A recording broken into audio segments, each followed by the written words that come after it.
Good morning, student. I am going to teach you rest part of land and soil resources, and I teach you how soil form.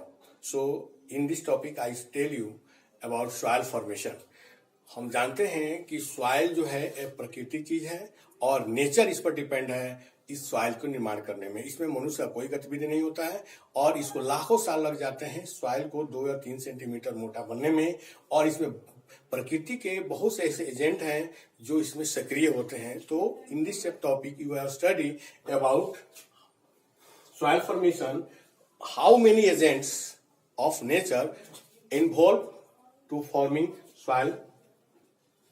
So first, nature of parent. It depends on nature of parent. What kind of parents of rocks such kind of soil form? First, I can tell you, sand form by the sandstone, and clay soil form by shale. So in this way, I can tell you, according to rocks, such kind of different kind of soil form. Parent rocks जो होते हैं उनके द्वारा ही मिट्टी का निर्माण होता है। जिस तरह की मिट्टी होती है उनके पेरेंट रॉक का भी गुण होता है, इस तरह का निर्माण होता है। दूसरा है climatic condition. Climatic condition is very important factor to for soil formation. First, temperature, wind, precipitation, it is very important factor to form soil. हम कह सकते हैं कि सॉइल के निर्माण में जलवायु परिस्थितियां जो बहुत महत्वपूर्ण होती है, जैसे ताप, टेम्परेचर, प्रेसिपिटेशन, विंड, ये बहुत महत्वपूर्ण चीज होती हैं जिसकी किसी मिट्टी के निर्माण करने में इनका बहुत बड़ा फैक्टर होता है, जिसके चलते मिट्टी का निर्माण होता है. Such kind of. नेक्स्ट है topography. Topography is the highest part of the earth. According to the slope of mountains, soil form. When the rocks mountain break, they falls according to the gravity force of soil, earth. They fall beneath the mountain. Yeah, such kind of rocks made soil. कहते हैं topography है एक मिट्टी के निर्माण का एक बहुत बड़ा फैक्टर है. इस ऊंचाई के अनुसार मिट्टी का निर्माण होता है. वे टूटते हैं, बारीक चूर्ण बनते हैं और वे फिसलते हैं, स्लिप करते हैं और नीचे आते हैं, क्योंकि ग्रेविटेशन फोर्स पृथ्वी के सक्रिय होती है, जिसके चलते वो नीचे आते हैं. इससे मिट्टी का निर्माण होता है. उसके बाद है ह्यूमस. ह्यूमस जो है एक बहुत बड़ा, humus is a very important factor for increase the fertility of soil. When the dead plants and organism also convert the fertility of soil and increase the fertility of soil. So humus is a very important factor to forming of soil. Time. Next है time. Time is a very important factor to form any kind of soil. It takes thousands of years to form 2 or 3 centimeter thickness of soil. कहने मतलब समय एक बहुत महत्वपूर्ण भौगोलिक कारक होता है जिसके द्वारा मिट्टी का निर्माण होने में बहुत समय लगता है. कि 2 और 3 सेंटीमीटर मोटा मिट्टी का निर्माण होने में हजारों साल लग जाता है. और यही कारण है कि समय बहुत ज्यादा लगता है. यह हमारा पृथ्वी का निर्माण लाखों करोड़ों वर्ष पहले हुआ है, तब जाकर इस रूप में है. तो इसलिए मिट्टी का निर्माण करने में बहुत समय ज्यादा लगता है. और लास्ट होती है टाइम. टाइम जो है महत्वपूर्ण है. उसके बाद है agent of erosion. Agent of erosion. Agent of erosion जो है एक महत्वपूर्ण फैक्टर है मिट्टी के निर्माण करने में. कहीं कहीं पृथ्वी when the any part of the earth the soil form and they transported with the help of different kind of geographical agent like wind, running water and glacier, they deposit in a particular place, and that place convert a fertile land. So the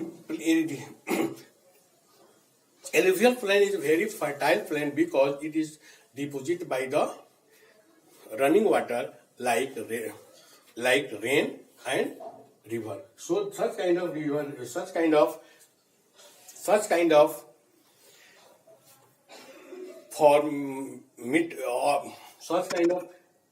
soil is very important for growth different kind of crop. सच उसके बाद है last chapter है soil types of soil. Type of soil. In this topic we have studied how many types of soil are found in the world. First, when you watch the world map, you also watch different kind of soils are found in different part of the earth. First, and in this way we can divide our soil two kinds. First, according to our color and according to our texture. According to our color, we divide our soil in black, yellow, brown and grey.